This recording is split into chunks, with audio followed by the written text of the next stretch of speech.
Thank you very much, Maina Kageni. My brother, Mheshimiwa Jimmy Kagoni, our senior chairman, Peter Monga, our Bishop Kamura, and all the other leaders who are here, who lead us and lead our hearts. That is the men of God who are here, and all the other stakeholders of Promito. Good evening. I want to apologize for coming late. I actually came from Muranga. We were shooting some end of the year documentaries with several stations, but time hatukuona kama inasonga ikasonga haraka. But I was watching online, so I am with you also. And also the chairman, when you started talking, we actually came listening to you. So we were together and vile hatukuwa tumefika. I just want to add a few things onto what the chairman has put forth. And I want to also say that I have learned a lot over the years from Chairman Munga, because I think we are all here in this hall because we want to be wealthy. And Chairman Munga, even if you give us a lot of semantics about you are not wealthy but not poor, we actually know you are very wealthy. So if you are invited for another forum where people don't know you, you can tell them that, as we know you, and we know you are wealthy, and we learn from you also. And I am grateful that you also came. We keep learning from your wisdom. I will share just briefly about investments, because that's why I was invited. And I keep saying this and I'm repeating, not because you are in this function, but I keep repeating it all the time. When we are invited in such a place to talk, including the other guests who spoke before me, mostly we come only to provoke your mind so that you also gain knowledge. What I'm trying to say is that there is no person who can come in front of a gathering, a public gathering like this, including myself, and give direct recommendations to you. By virtue you have some money which belongs to you, I suppose that you must also take time to do due diligence for yourself when you are investing. So even the examples that the chairman was giving and the ones that I may give, I'm not endorsing anything, including the shares. I am just endorsing knowledge. And I'm just endorsing the reason why we must all take the burden to also learn, so that we put our money where it should be. Anywhere you put your money, and especially me as a politician, it is very hard for me to directly tell you, go and buy this share, even if I'm very sure. Even the one I've bought in the NSC, I can't tell you to go and buy. It's upon you now to look for information. Now we want to come, the decision I made was right, and you follow suit. So, but I'm just underlining that because I'm also a public officer. Being a politician, you also have to to indemnify that whatever we talk about, we are sharing knowledge, we are sharing experiences, but the decision always lies to the owner of the money in terms of where they are putting their money. Now, I will just directly go to investments, not necessarily business, because there is a difference which most of the time we confuse. What we do actively, and especially as an entrepreneur, is doing business, is being an entrepreneur, and all those others.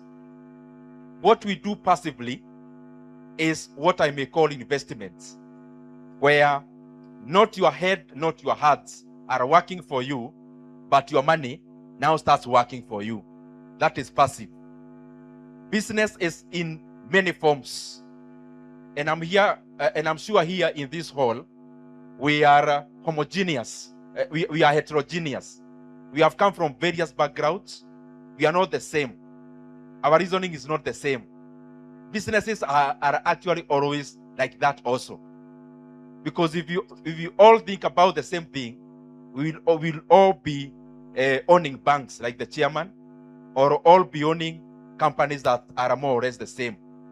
But the reason why, or the fact that there are as many people as diversity can give, it is the same reason that there are as many businesses and for as many reasons as there can be. And we always say in the economic class that it is not out of the benevolence of the baker that we enjoy our breakfast, having our bread. It is not out of the benevolence, it is also not out of the benevolence of the butcher that we enjoy our nyama choma or meat in our homes. It is out of their self-interest to make money that we enjoy.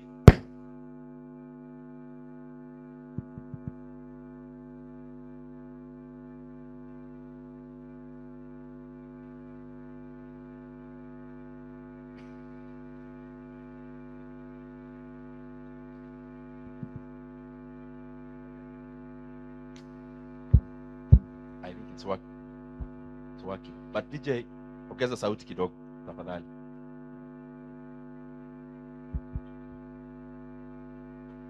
Asante sana.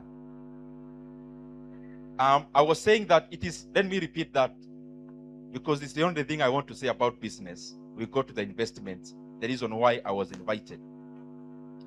It is not out of the benevolence of the baker that we enjoy our breakfast, and especially the bread we take.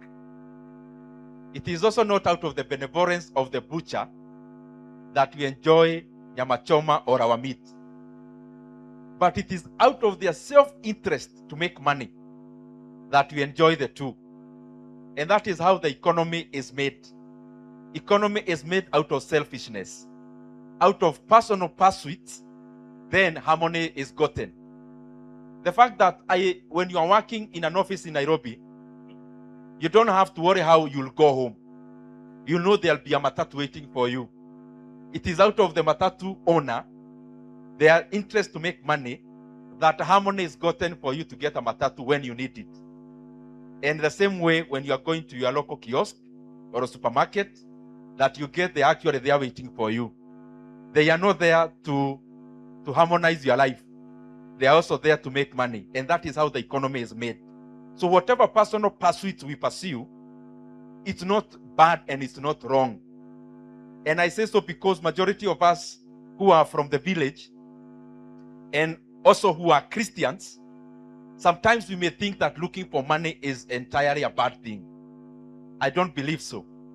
Because we make money out of doing good, and it's out of doing good that we grow our economy, and then everybody benefits, because it is self-feeding and it's a revolving door, and that is how it works. Now, I met Jimmy this last week, and we were debating. I was actually going to look for a guest to come and be on my behalf, because there were other programs, and I also actually have a graduation tomorrow at KU for Masters of Economics. But when we met, and we met with some of the friends who have come from the UK, I decided that those other things can wait. I needed to be here today, and especially to share, and I think this is this table. We were with them last week when we were aligning the program. The reason why I decided to come is because I realized there is a lot of information gap. Kuna gap kubwa sana ya what we ought to know and what we actually know, including myself. I'm not purporting to be the person who possesses that information, but I came to realize that the investment opportunities and options that there are, if you all exhaust the information that we have, then we can actually even graduate further to other higher investments. What do I mean? When we were talking with the friends from the UK, I came to realize that, yes, you are investing, and I don't want to say that what you are investing in is suboptimal, but I think information can make us invest in other better areas. Because a normal person, especially abroad, and even us who are here in Kenya, we all belong to circles. And circles are okay, they are fine. We are all chasing after land, plots of land that Chairman Muga was talking about. We are all buying treasury boats and bills. We are all, when it comes something like MMF, anything that becomes a fund, we all get in there and we are investing in them. And I keep asking myself, and that is the question I want to throw to all of us, is where you are putting your money the most optimal area that your money can work for you? Do you know everything that you actually need to know so that you invest your money in the most optimal manner? Optimal manner meaning the highest return that is possible given the circumstances that are there. So I want us to reason together, because we are talking to each other here. Where is our money? Our money, number one, definitely is in the bank, one, either in terms of savings account or even a current account. Your other money is fixed in a bank. Fixing meaning it is part of the things we talk about, and I'll be very brief. Definitely now in this hall, our money is in plots. Plots, many of them, and I'm not saying they are bad, but I'm saying your money is there. Whether it is bad or not, it is your decision to make. As we conclude, we will have seen whether you need to keep on putting that money there, or you need to have many more other areas to put the money. Where is the other money? Treasury bills and bonds. And where is the other money? SACCOs. SACCOs in terms of buying shares, and SACCOs in terms of savings, deposits. Now, where do you actually invest? All of us here, including me here, we have plots. Where do we buy plots? Okay, you have bought a plot, you already have your home. The third plot you are buying is for what? Most of the time, to build a rental. Then the other one, to actually know you are wealthy, because you are not yet wealthy until you have a file full of title deeds. And why do we actually do that, Chairman? It is because when I was growing up in Gadukene, I was told, for you to be a real man, Washiro, you need to have a lot of land. So we came to Nairobi knowing, Modurine, higher. The last 10 years ago, or even 15 or thereabout, it was actually true in terms of even the return. You could buy a plot anywhere in this Nairobi. Within 3 years, you are talking about multiples. Is that the case today now? Don't give me answers. I want you, those who are taking notes, to refer later. I want you to go do that for yourself. When you buy a plot of land today, how much does it appreciate and within what time? And we used to be told, shamba haiozi, so hypothesi. And I'm not talking about a house, I'm talking about land. We are being told, land never loses. Are we actually sure land never loses? Never loses. The plot you bought last year, try to sell it today for the same price you bought it. Then we come here in another baraza and we talk. Those are things I'm not trying to kuigiria biashara. I'm just trying to provoke our minds. Our brothers and sisters in real estate have done an incredible job in this country. On what? They have made sure that there is perpetual supply of land for people to build their homes. If you remove our brothers and sisters in real estate here today, land in Nairobi or in the environs would be unachievable for all of us. But they came and enlarged Nairobi. So Nairobi used to be here. So Nairobi went further. Nairobi went actually further and further. Even Juja Farm is now Nairobi. It is because of them and their hard work that they have kept the supply of the plots we need to build our homes still there. But after you buy that Juja Farm plot for you to build your home, why are you buying the fourth plot in the same area? What is it for? It can only be for capital gains in terms of it goes up, or you are leasing it, that land, or you are building to start becoming an income earner, or just for sentimental value that I have land, which is now 7 plots, 2 in Juja Farm, 1 in Roiro, and the other one in Kikuyu, and Gong also I have in Kitegera. Now after that, and even me, I have that experience. I'm not trying to say that I'm very good. After that, then you have all those plots. Now shida inaanza hapo. Remember, you already have your home and 6 more plots. The other plots you are told, kuna mtu anamwaga mawe hapa kwa plot yako. Ukikakaa tena unasikia hapa kuna mtu anajenga fence, hatujui kama ana fence kwako ama kwake. Na saa hiyo uko UK ukifanya kazi ama uko America. So what do you do as the mitigation? Then you have to have people now to start looking after your own assets. And then you have a cost attached to it.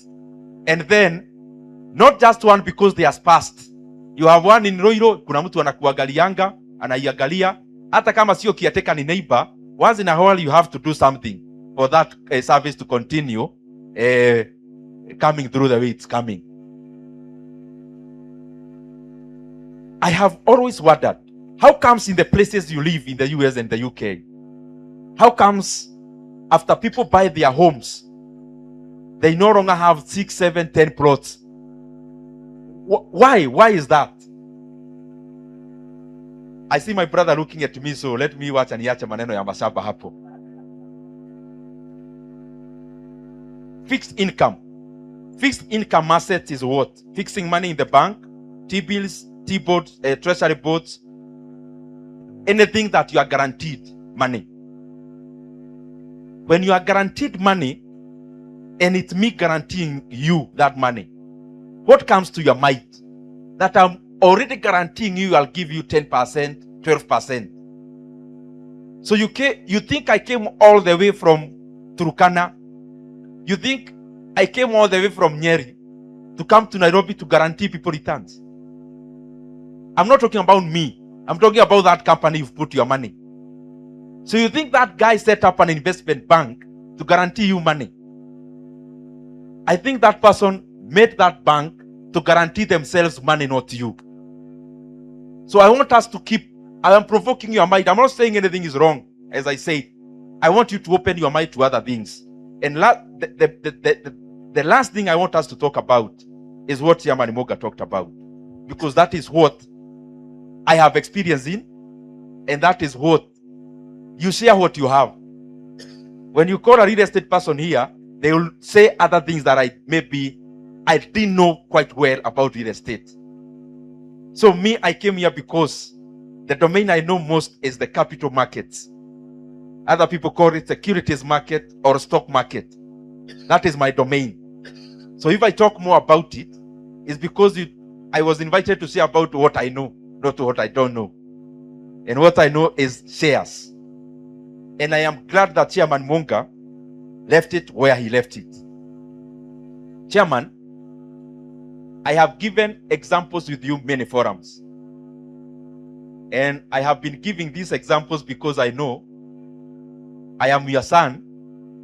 Na nikikukosea kidogo nitasema pole na tuendelee.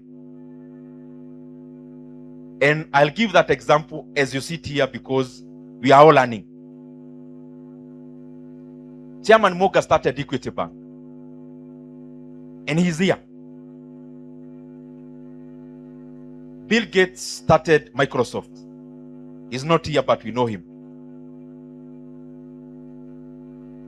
Chairman Moga now is actually not the largest shareholder of Equity Bank. Many of us know he's the owner. He is the founder, just like Bill Gates.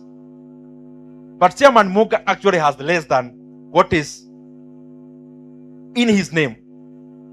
Less than actually 1% of Equity Bank. But what do you think is 1% of Equity Bank? James Mwangi, the CEO, I can say maybe if you include possibly ESOP, what is in the books is around for 3 point something percent, 4%. But because there is also staff ownership, maybe it could be up to 5%, which is allowed by central bank. But what is 5% of Equity Bank? This year, Equity Bank will be the most profitable bank in Kenya. Many times we've been comparing Equity Bank and KCB. This is the last year we are comparing those two banks. And I'm talking about that as a person who does investments. This is actually the last year. We are comparing Equity and KCB. From next year, we'll be talking about Equity and then KCB. And I'm talking about profitability. Profitability, versatility, etc. But that's not the point I am trying to drive home. This is a person who started a company, had the option of owning it 100%, but decided, if I own it 100% and I have my branch in Kahatia and Kagema, yes, I'll be 100% owner, but of what? He decided now, for me to be actually wealthy, I can't be wealthy alone. I can only be wealthy alongside other people. So he brought down the gates of Equity Bank and called the people in the village, invest in it. Some took it and invested. Others like us catch the bus when it was already listed in the NSC. But what did that do? The idea of Chairman Peter Moga, who is seated here, made many people millionaires and some billionaires. But in the process, his capital and his money also multiplied more for himself. So he ended up owning 1% of an ocean instead of 100% of a fish pot.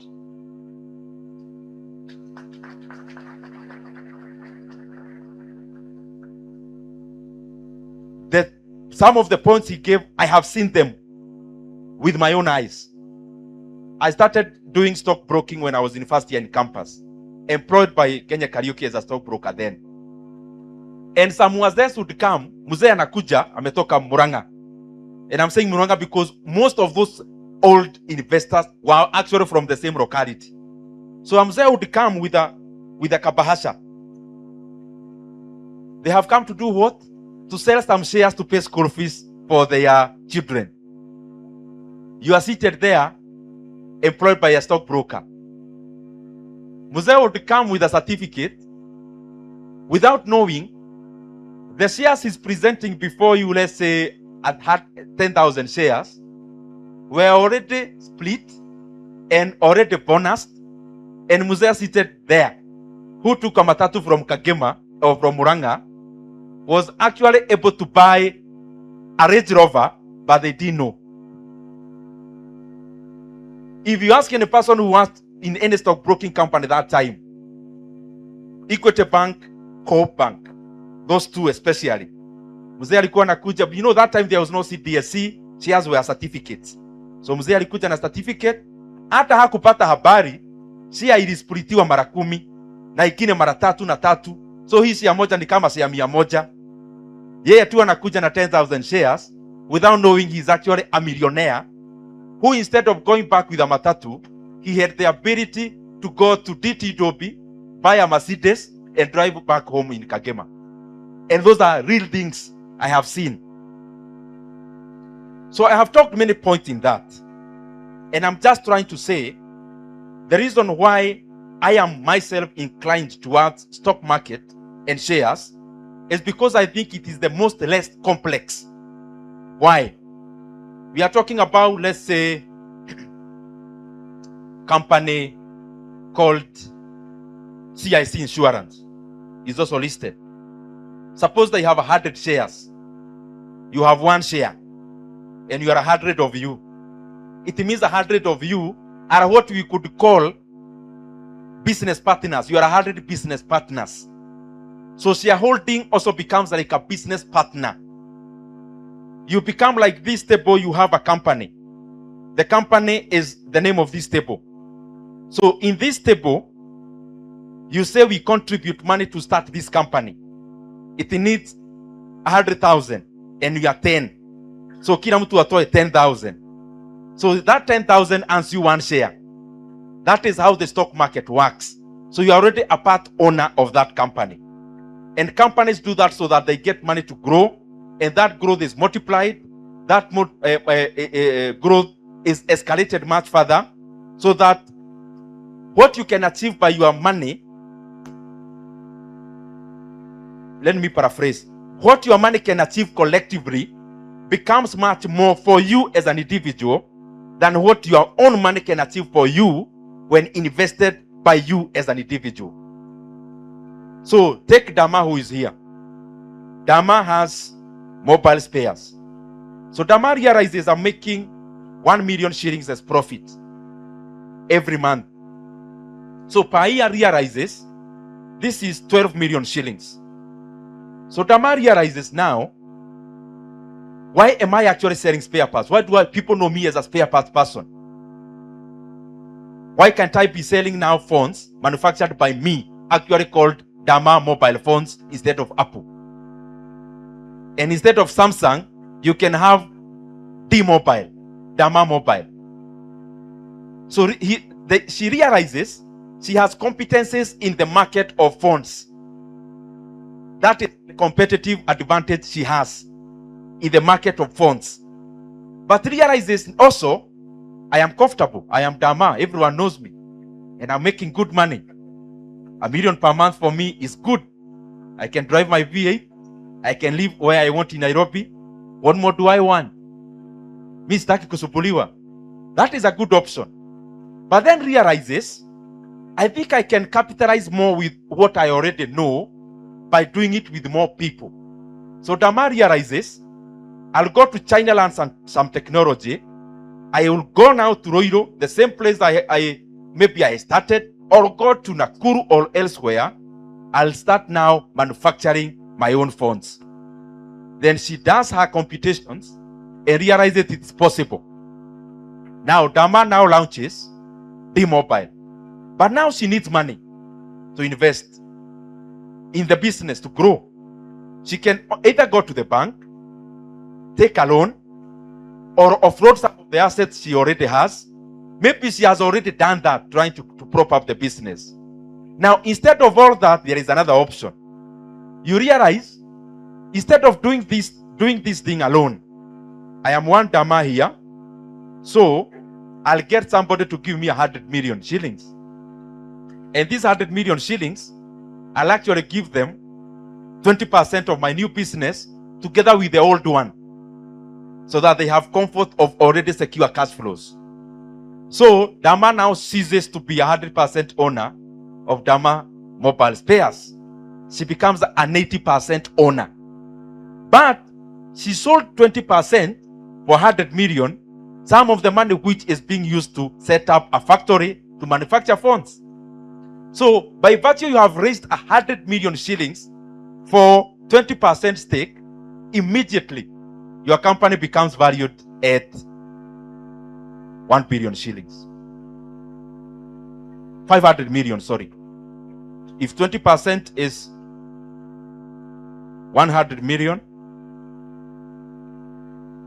yes, it becomes valued at 500 million. She grows the business. Now she's already producing phones. She realizes now, beyond Kenya, I can sell my phones to Uganda and Tanzania.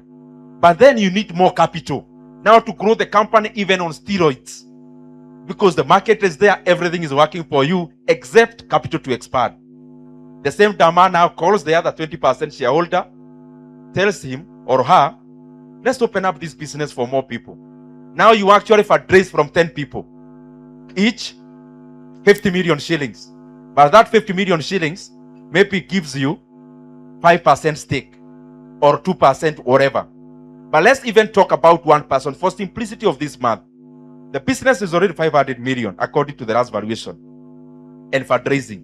They are called fundraisings. You get now another person. Let's talk about one. But they could be many who put their money in one basket. They come, and because you are really expanding and they can see money is flowing, you tell them now, we need 200 million shillings and we'll give you 10% of the business. Immediately, you've addressed 200 million shillings for 10% of the business. Automatically, your business becomes valued at 2 billion Kenya shillings. What am I trying to say? The people you hear about, billionaires in the entire world, the richest now is Elon Musk. He got revalued this week because of a company he has called SpaceX, which will be listing in America next year. It's an unlisted company, already valued at $800 billion US dollars. He has 42% of it. So his entire net worth is now over 650 billion US dollars as of this week. 650 billion US dollars. But has Elon Musk ever touched 10 billion shillings combined as Farifari? No.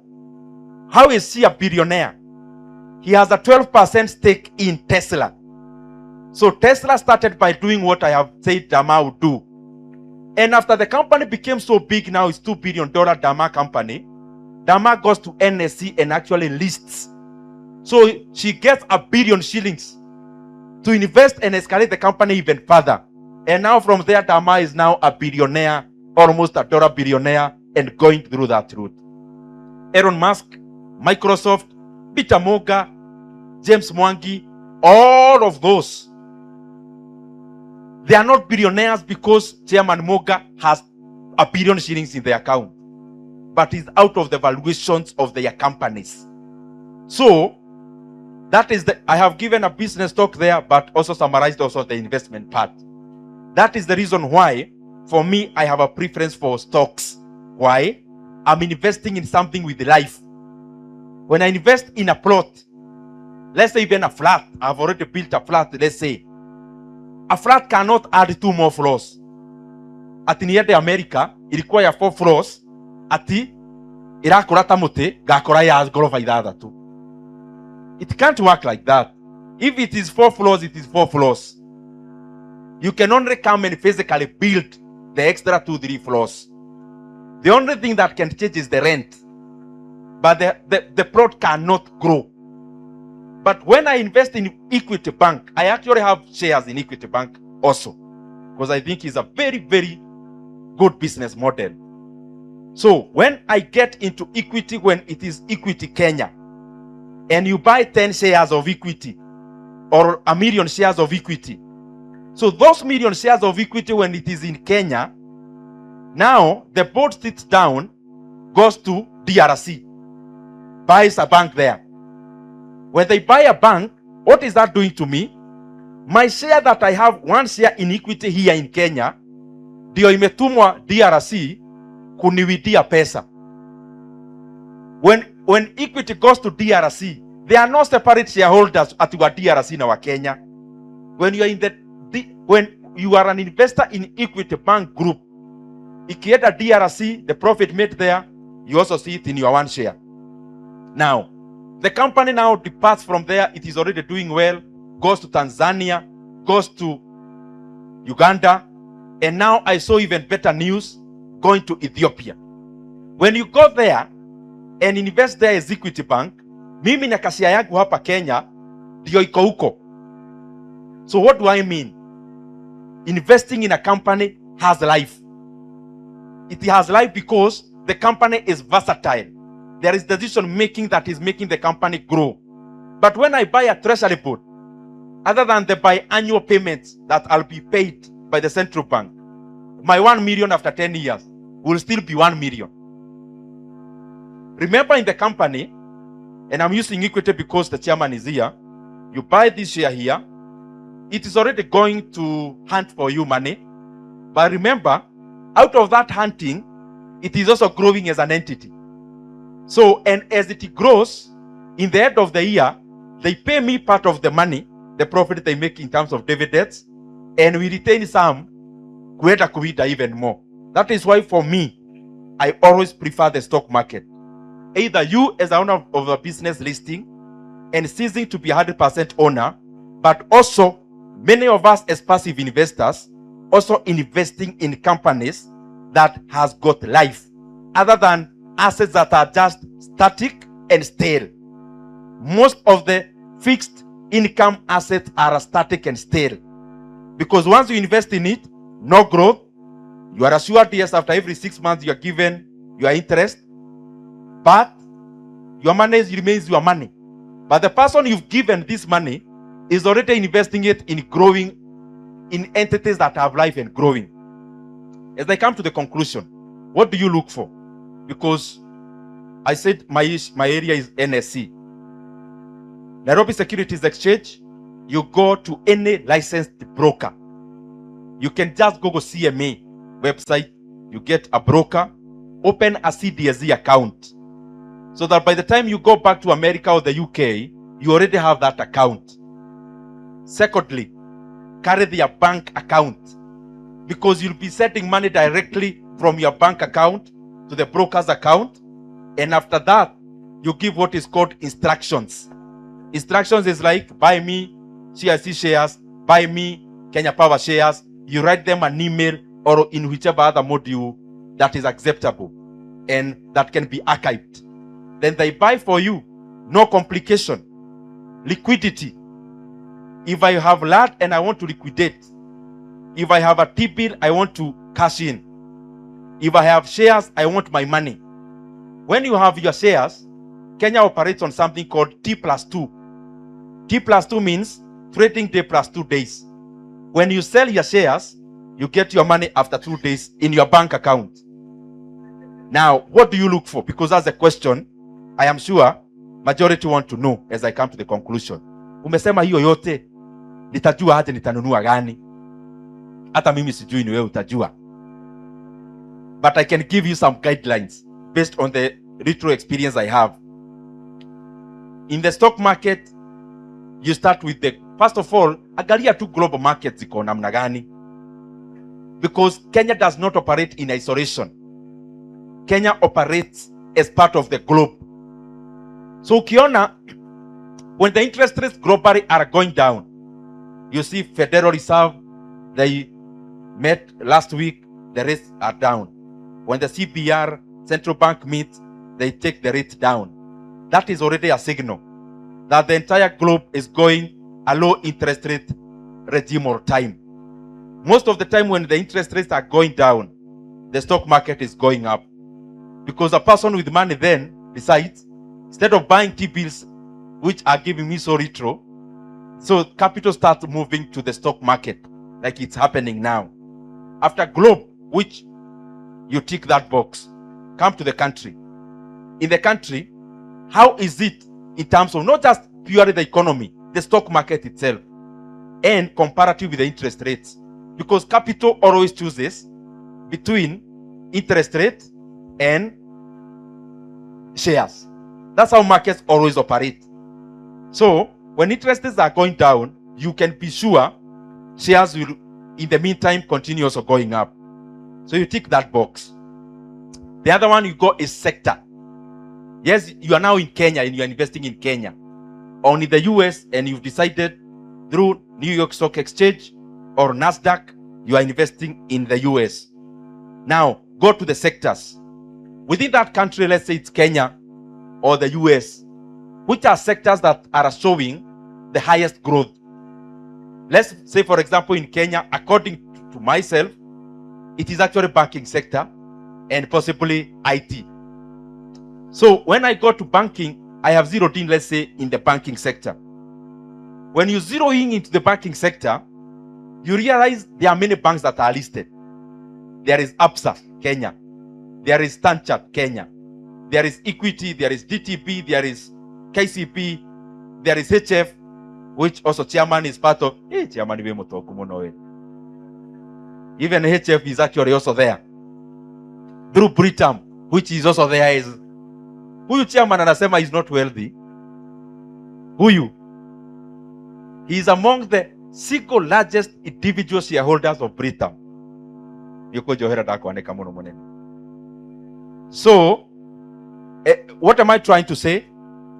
You zero in into the sector. If it is insurance, you check Kenya Re, Britam, Sanlam, Jubilee. Go, how profitable are they? Not just now, over a period of time. It's not something that will take you a month. One afternoon is enough. So don't get terrified by these jargons that you are now going to employ a professor to teach you. No. With your phone and data, there is no information I'm giving that is not publicly available. So you go to the banks. Look at number one. Those who will invest in banks, go into their financial statements or just Google. AI will give you. Get something called core capital. When you get something called core capital, look at also how much is it trading. It's called market capitalization. That if you bought all the shares of that bank, how much would it cost you? Now, something intriguing you are going to get. That in Kenya, most of the banks are actually trading at a discount. What do I mean? Core capital ni pesa kama munaanza bank, munaweza chaga muanze. Let's say you need 10 million to start a bank. Of course, the requirements are higher. I'm just giving it for example. You need 1 million each to start a bank. So that core capital is now the 10 million. Majority of the banks, including Equity, is not trading at that 1 million, 10 million. It is trading at like 70% of that. So there you see an opportunity. Why?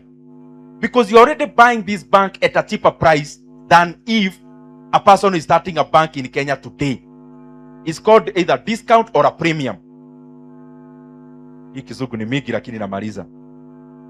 So after that, look at the profitability. Profitability, look at how it has been profitable. The last thing you look at is something called PE ratio. You look at earnings. You divide all the profit and then you divide by the number of shares so that you check hii share yangu moja, it made how much profit last year.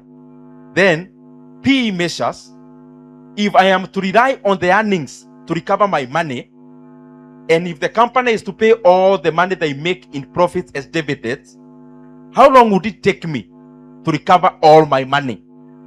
That's what PE ratio is. Very lastly, Chairman told you about equity. I'll also tell you a story I told my sisters and brothers who we had a chat. Kenya Power shares, when I saw the opportunity there, I started buying kidogo kidogo. We are not talking about decades ago. Last year, around August, that share was still trading at 1 shilling 70 cents, 1 shilling 80 cents. And I used to tell everyone I could meet, including Jimmy, who actually also bought. Nunua hii share. In fact, there are people I used to tell, ukienda hasara nitakurudishia. Lakini nyinyi siwapi hivyo. Mtu atajisort pole pole. So because I could see an opportunity. So 1.7, 1.8. As of today, the share was around 13 shillings. Look at it this way also now. That's the reason I have talked about Kenya Power. Last year, they made a profit of 24 billion. 1 year net profit. Net, real money. You know, there are companies that make profit out of revaluing a building, revaluing a car. Not revaluations. Real trading money. They made 24 billion in net profit.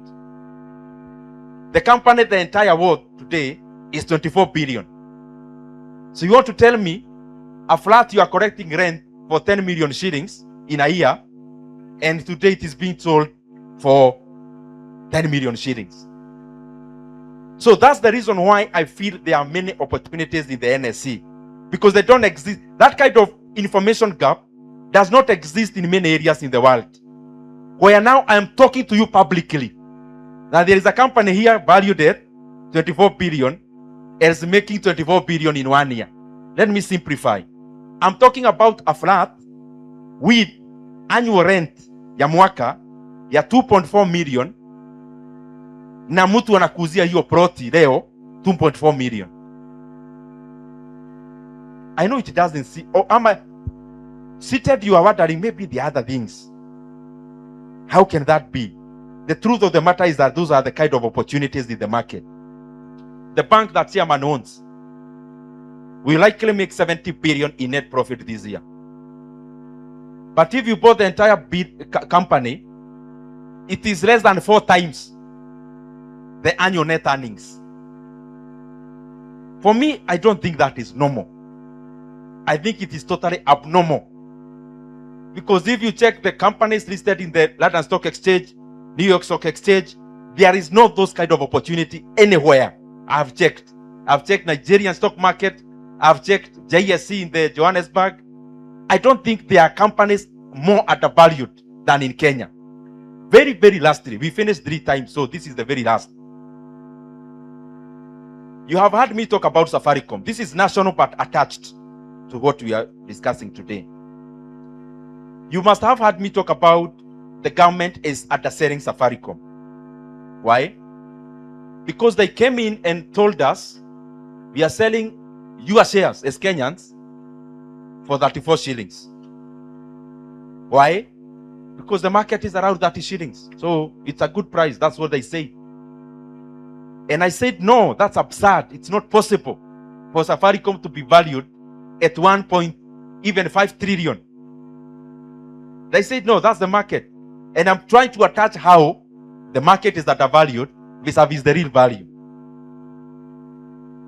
Yesterday, we got news of a company called Diageo selling 65% shares they have in EABL to a Japanese company.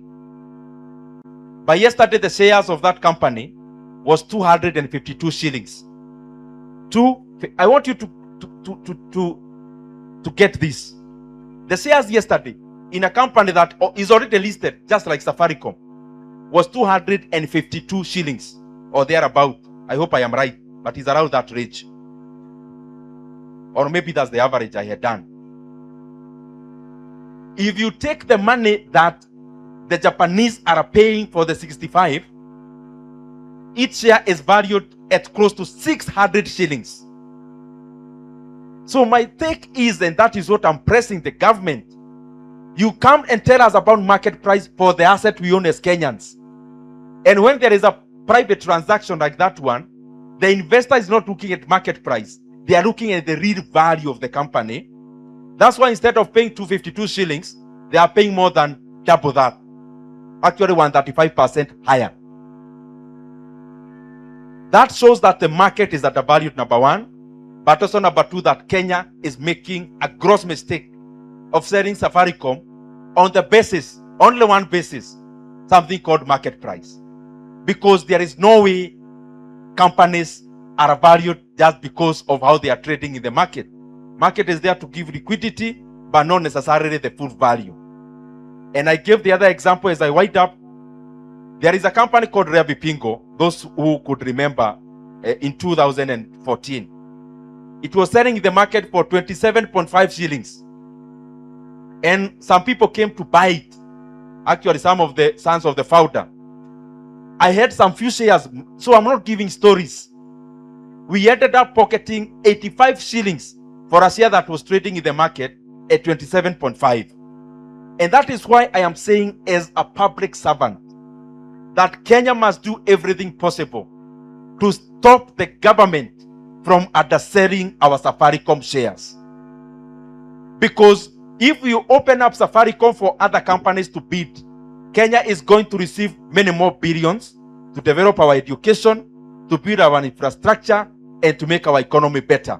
Otherwise, thank you very much, and may God bless you.